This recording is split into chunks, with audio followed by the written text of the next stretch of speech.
Olá, para você que está me assistindo aqui no canal Astrologia Clássica, seja muito bem-vindo a mais uma reflexão astrológica do canal. Vamos falar da semana do dia 24 ao dia 30, tem uma fase cheia, e será que tem um eclipse acontecendo nessa semana? Além disso, a gente tem vários aspectos, mas tem menos movimento, assim, menos quantidade de aspecto no céu, alguns dias somente com um aspecto perfeito. Fica aqui comigo então, para você não perder nem um pouquinho aqui, nenhuma informação. Aproveite você que está assistindo esse vídeo e não é inscrito no canal, se inscreva aqui no canal para você acompanhar as minhas postagens. E se você é do tipo que gosta de estudar astrologia mais a fundo, nesse canal que trata de astrologia tradicional, astrologia clássica, temos uma seção de membros com muitos vídeos aí exclusivos para os membros. Toda semana tem um vídeo novo, então já tem aí mais de 60 vídeos, tá bom? Você pode se tornar membro se quiser. Mas se você não quiser se tornar membro e quiser contribuir com qualquer valor, achar que vale alguma coisa esse vídeo que eu compartilho com vocês, tem um botãozinho aqui do lado do inscreva-se, do curtiu ali, que é o valeu. Aí você pode contribuir também, se for do seu interesse e com qualquer valor, tá bom? Aí eu vou agradecer muito a você. Mas vamos lá, gente, a gente vai falar dessa semana, porque temos uma fase cheia, né, acontecendo. Vamos ver se ela tem um reflexo importante, né, para nós. Iniciamos a semana com a Lua no signo de Virgem. A Lua vai ingressar em Libra no domingo, tá? Percebam que ela tá aqui ó, em 28 de Virgem. Só que ela tá bem no finalzinho de Virgem. E enquanto estiver aqui, ó, percebam, ela não tem nenhum aspecto. Então ela está numa condição fora de curso. Nós vamos ter, desde a virada do sábado para o domingo, essa condição fora de curso. Até o final da tarde, já falo para vocês daqui a pouquinho qual é o momento exato que a Lua vai ingressar no signo de Libra. Então, quando a Lua está fora de curso, na astrologia eletiva, que é um outro ramo da astrologia, né, diferente da astrologia natal, a gente não recomenda para inícios. Por exemplo, se você estiver escolhendo o momento para iniciar alguma atividade, esse domingo já não é tão interessante, tá? Mas isso não quer dizer que o clima, o ritmo do domingo seja desafiador. Primeiro porque assim, a Lua em Virgem tem um perfil bastante prático, simples de levar. E porque também, às 13 horas e 37, a gente tem um aspecto perfeito entre Júpiter e Vênus. Esses são os planetas que nós chamamos de benéficos na astrologia tradicional. E a própria natureza do aspecto de 60 graus é harmoniosa, é fácil. Então, o clima do domingo é muito tranquilo. Ele tem um perfil abundante, tem um perfil pacífico, muito tranquilo mesmo. E você vai sentindo toda essa calma aí durante o domingo, principalmente até meados da tarde. Porque a influência vai aumentando e o ponto perfeito é às 13 horas e 37, né? Então, toda manhã vem com esse perfil bem tranquilo. Ele também é altamente criativo e tem até uma característica mística, religiosa também. Para quem é católico, por exemplo, é o Domingo de Ramos, né? O dia anterior, domingo anterior à Páscoa. Mas mesmo quem não for católico pode aproveitar o domingo aqui com um perfil dedicado aí aos assuntos da espiritualidade, meditação também. Ele tem bem essa configuração. A Lua vai ingressar em Libra, então, às 17 horas e 37 minutos. E apesar do signo de Libra não ser um signo muito forte para a configuração da Lua, ela segue calma. Percebam aqui que assim que a Lua ingressa em Libra, ela já entra nesse orbe aqui do Sol para a oposição, que é a fase cheia. Só que a fase cheia vai acontecer na madrugada da segunda-feira, tá? Então, a gente vai ter, então, finalzinho da tarde e à noite, com a Lua aumentando um pouquinho essa influência da oposição, né? Chegando próximo já da oposição com o Sol. E então, gente, no domingo só isso. Meu recadinho semanal aí dos cursos, gente, continuam abertos. Temos cursos na plataforma EAD de formação e complementares. Aproveita então que tem o cupom de desconto, porque nesse ano eu vou renovar todos os cursos. E aí a gente vai mudar a dinâmica aqui dos cursos também, tá? Então, se você quiser estudar astrologia tradicional, astrologia clássica, acessa a plataforma EAD, é aprenderastrologia.com.br e pega esse cupom que você tem aí, aplica lá no carrinho onde aparece a palavra cupom para você ganhar o desconto, tá bom? Então é isso, gente, tá? Aproveita porque eu vou mudar os cursos a partir do segundo semestre, a gente vai mudar toda a dinâmica aí de aprendizado, vou reformular os cursos. No dia 25 de março, que é segunda-feira, temos então a oposição entre Lua e Sol acontecendo exatamente 4 horas, redondinho na madrugada, tá? E é um eclipse ou não é? Então a gente vê bastante divulgação de eclipse, principalmente numa linha de astrologia mais moderna. Na astrologia tradicional, esse é um eclipse penumbral. Gente, olha, a Lua e o Sol, eles estão bem distantes dos nodos, né?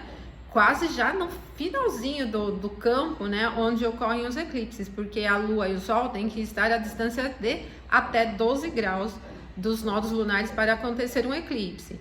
Então percebam, a Lua está em 5 graus e 7 minutos. O nodo sul aqui está em 16 e 24, então ela está bem distante. Esse será um eclipse penumbral. Os eclipses penumbrais, eles não ocultam a Lua, eles só mudam um pouquinho a tonalidade da Lua, porque eles ocorrem na penumbra, na faixa da penumbra. Então, na astrologia tradicional, a gente nem considera isso no sentido astrológico, no sentido de significado astrológico. Por isso, na tradicional, esse eclipse ele não tem muita relevância, tá? Vocês vão ver vídeos de astrologia moderna que vão dizer em qual casa do mapa os eclipses ocorrem, qual é o efeito. Mas mesmo quando o eclipse é total, na astrologia tradicional e em efeitos natais, ele só tem importância se ele estiver em conjunção com algum ponto importante do mapa, algum dos ângulos do mapa, né? O ascendente, descendente, meio do céu, fundo do céu. Se estiver conjunto algum planeta, mas conjunto assim no mesmo grau, gente, tá? Não é um conjunto com 7 graus de distância, 8 graus, tá? E então aqui a gente vai analisar mais no sentido de lua cheia. Nesse momento aqui a gente tem um ascendente em peixes, então o eixo, né, 2 e 8, com a lua, né, acontecendo aqui ocorrendo a lua cheia aqui com a lua na casa 8. A casa 8, ela indica no sentido coletivo os assuntos relacionados à economia de outros países. Então a gente pode ter esse assunto se desenrolando nesse sentido, né? Moeda estrangeira, assuntos econômicos de outros países, mas a oitava casa, de maneira geral, é uma casa que traz os assuntos relacionados à morte mesmo.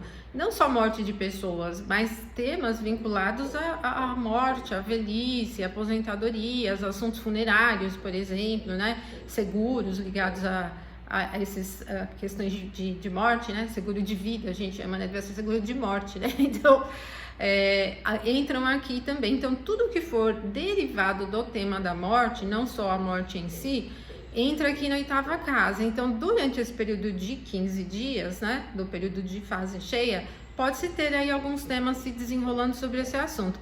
A lua está bem fraca e o sol exaltado, e onde a lua está, então, né, é o ponto de queda do sol. Isso acontece, né, quando tem oposição com o sol em exaltação. Então, aqui a gente tem uma configuração que para a lua já não é tão favorável, apesar dela estar no ponto máximo de visibilidade, que é a fase cheia.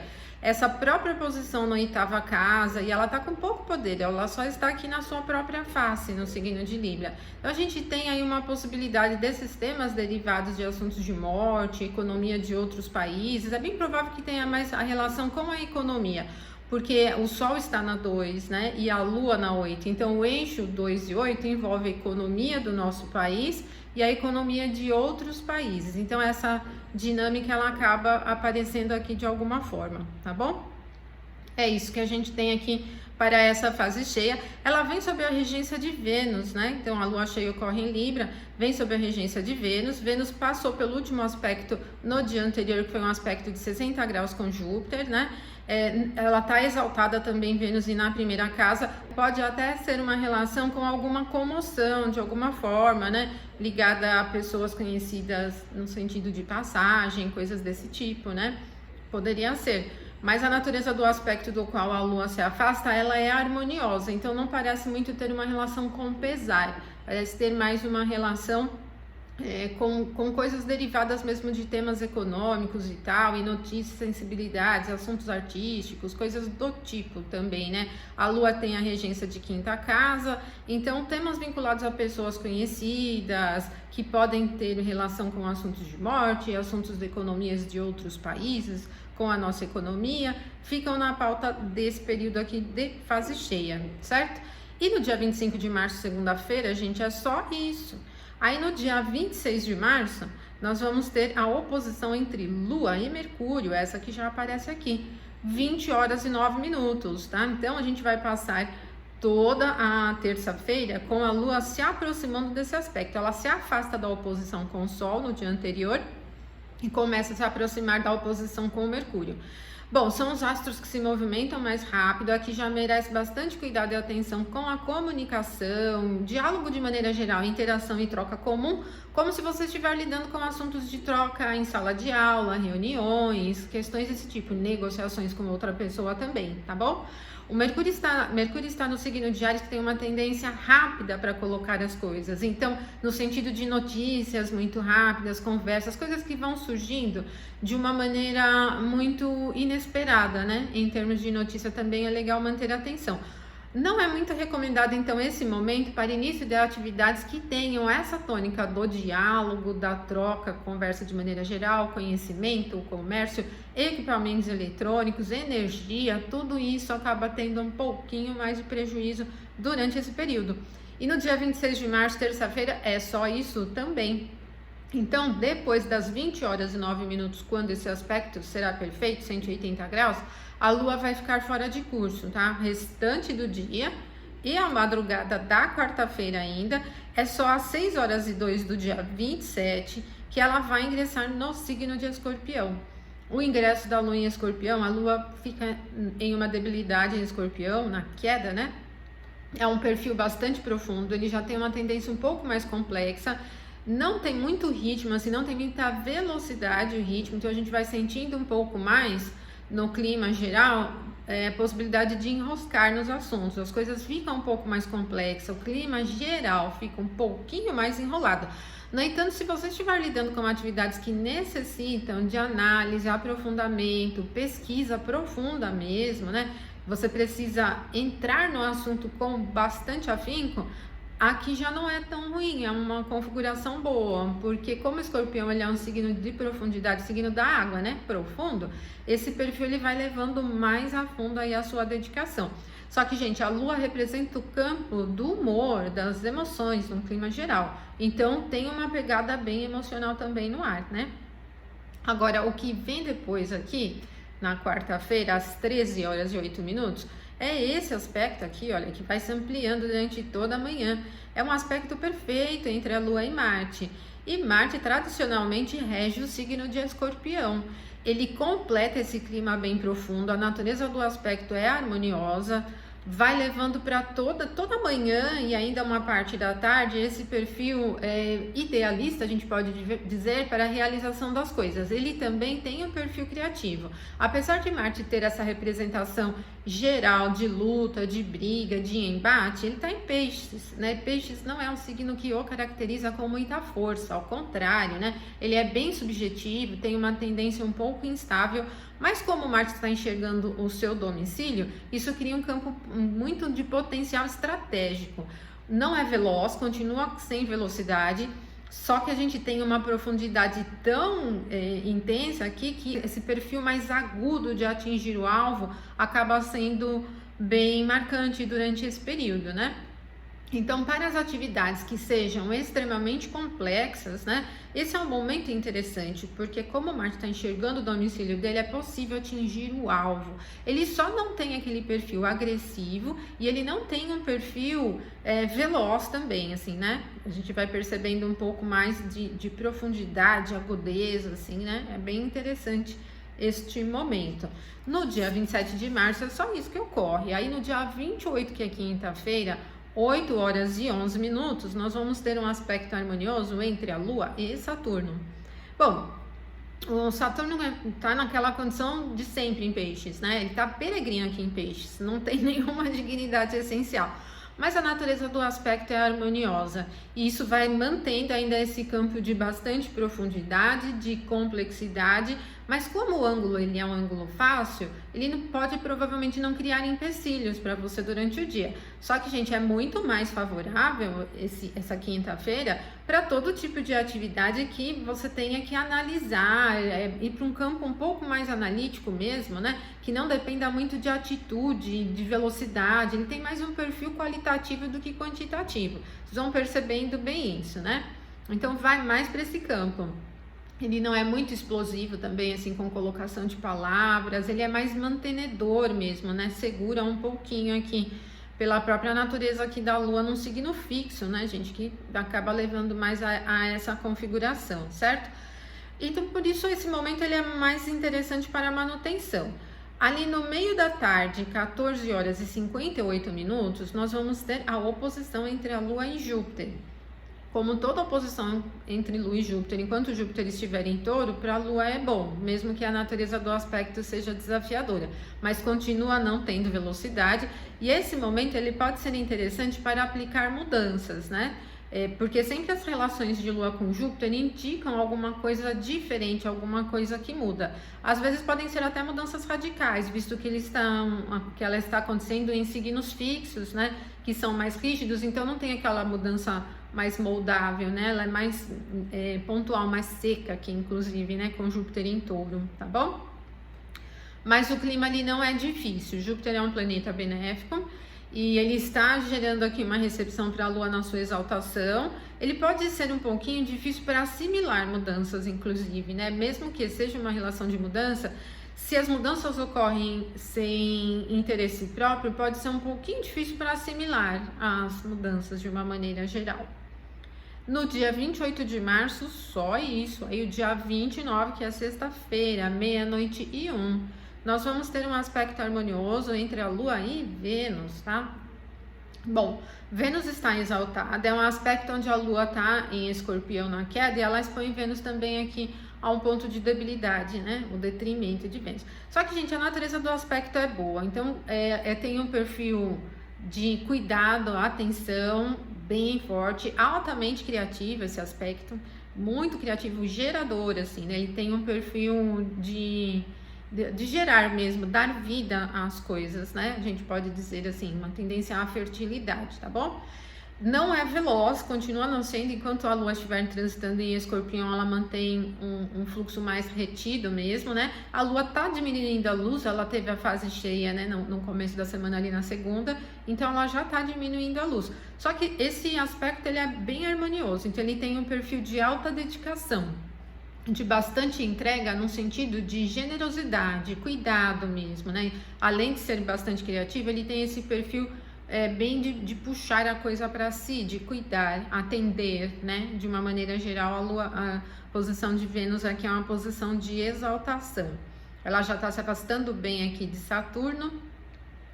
E depois desse momento, que vai ser a 00:01, como eu disse para vocês, a Lua fica fora de curso. Ela vai ingressar em Sagitário às 16h51, então a gente vai pegar toda a manhã e uma boa parte da tarde com a Lua fora de curso. Então, de novo, para inícios, não é muito recomendado. Não tem muita velocidade enquanto a Lua estiver transitando em Escorpião. Então, a sexta-feira também vem com uma tendência lenta, o que não quer dizer que você não consiga realizar as suas atividades. Só que já é muito mais favorável para aprofundar em tudo que você estiver realizando, não aplicar mudanças muito radicais, e as atividades que dependam de muita agilidade, elas já não têm um foco muito interessante. Como o Escorpião tem a regência de Marte, Marte está em Peixes também, que também é um signo frio, né, um signo da água, não tem nenhum ponto que acaba suportando essa Lua em Escorpião para melhorar um pouquinho mais o fluxo, né, assim, pensando em velocidade e tal. Então, ele é bom para atividades analíticas, para pesquisas, para dedicação, atividades mais complexas mesmo, né? Quando a Lua ingressa no signo de Sagitário, Sagitário é um signo do fogo, e aí sim, o fogo já tem mais indicação veloz, né? Então, a gente vai entrando num campo de mais velocidade. E também, gente, Sagitário é mutável, então além de velocidade, ele muda rápido, né? Então as coisas, elas tendem a oscilar um pouquinho, e aqui tem que ter atenção, gente, porque se você estiver pensando em alguma mudança, apesar do clima da Lua em Sagitário, né, que naturalmente seria favorável para aplicar mudanças, quando ela ingressa em Sagitário, ela já começa a se aproximar da quadratura com Marte em Peixes. Então, como é uma quadratura de signos mutáveis, né, e a natureza da quadratura é difícil, pode gerar dificuldade para empregar mudanças radicais, tá? Tem que ter atenção, porque entra num campo de imprevisibilidade, de falta de direção, tá bom? Agora, gente, no dia 30, que é sábado, às 3h43, é o momento exato em que a Lua vai chegar a quadratura a Marte. Bom, merece atenção, porque ele é totalmente sem foco, gente. A quadratura é desafiadora. Marte, que tem uma natureza seca, tá num signo de umidade, então ele já não tem uma característica linear. E também a lua em Sagitário está peregrina. Então aqui é assim, a composição perfeita para dar tudo errado. Então evite esse momento. Se você estiver buscando empregar alguma mudança radical, tomar alguma iniciativa importante, evite esse momento, né? Ele é perfeito às 13h43, só que desde as 16h51 da sexta-feira, a Lua já está começando a se aproximar desse aspecto, né? Lembra que eu falei? Assim que ela ingressou em Sagitário, ela já está se aproximando desse aspecto. Então, ela vai aumentando a influência durante toda a noite da sexta-feira, a madrugada. Então, requer bastante atenção. Tem um perfil bem confuso, totalmente sem linearidade, né? Então, principalmente se você entrar em algum campo de discussão, de briga com alguém, ou uma característica mais competitiva em algo que você estiver realizando, tende a ser totalmente confuso, assim, né? Às vezes briga por alguma coisa que não sabe nem o que é, não tem objetivo ali, né? Mantenha atenção em relação a isso. Imprevisibilidades são possíveis também durante esse momento, né? 12h44, gente, então bem ali no meio do dia, a Lua em Sagitário vai chegar a um aspecto harmonioso ao Sol, que está em Áries. Aqui melhora bastante o clima, então desde a madrugada a gente vai diminuindo aquele clima confuso e vai melhorando um pouquinho mais de vibração, energia e motivação. Então a gente tem velocidade agora e tem um campo favorável para atingimento dos objetivos. O ponto perfeito é às 12h44. É um perfil vigoroso, energético, animado, fácil de levar. Então, e aí essa influência ela vai diminuindo um pouquinho mais ao longo da tarde, gente, porque assim que a Lua passa por esse aspecto, ela já está se aproximando de uma quadratura a Saturno. E aí a gente tem de novo um clima um pouquinho difícil para terminar a semana, tá, gente? Vai ser perfeito 18h29, a quadratura entre Lua e Saturno. Bom, e nesse momento, a quadratura de novo é de signos mutáveis, né? A Lua está em Sagitário, então quadraturas com a Lua num signo mutável sempre vai ser em signos mutáveis. E isso vai criando um campo instável, confuso novamente, sem direção. Então tem que ficar um pouquinho atento aí com as radicalidades, porque elas podem muito bem levar a lugar nenhum, então o resultado final acaba sendo muito prejudicado. Falta direção, é um perfil mais complexo também, então a gente tem só ali no meio do dia o favorecimento do trígono entre Lua e Sol, que é mais vigoroso. Se no sábado você tiver que escolher um momento para realizar alguma coisa, escolha aqui às 12h44 ali ou um pouquinho antes, porque é o único momento do sábado que tende a ser um pouquinho favorável. Ele acabou ficando meio espremido entre a quadratura de Lua com Marte e a quadratura de Lua com Saturno, né? Que são planetas de uma natureza mais maléfica, tá bom? Bom, gente, então é só isso que a gente tem nessa semana, né? Vocês viram que ela não tem muita quantidade de aspectos, não tem ingressos. A gente tem uma fase cheia que é um momento importante da semana. Na astrologia tradicional, a gente nem considera esse eclipse penumbral com um efeito importante porque ele não oculta a Lua, né? Só muda uma coloração da Lua, então ele é bem fraquinho. A gente usa uma graduação dos eclipses para entender o poder dele, tá bom? E é isso, então. Se você gostou, não esqueça de curtir, me dá um oi aí nos comentários, tá? Eu vou agradecer a você. Desejo uma ótima semana. Não esqueça de se inscrever no canal se você não for inscrito e torne-se membro também. Então, até a próxima semana para vocês. Beijão. Até mais.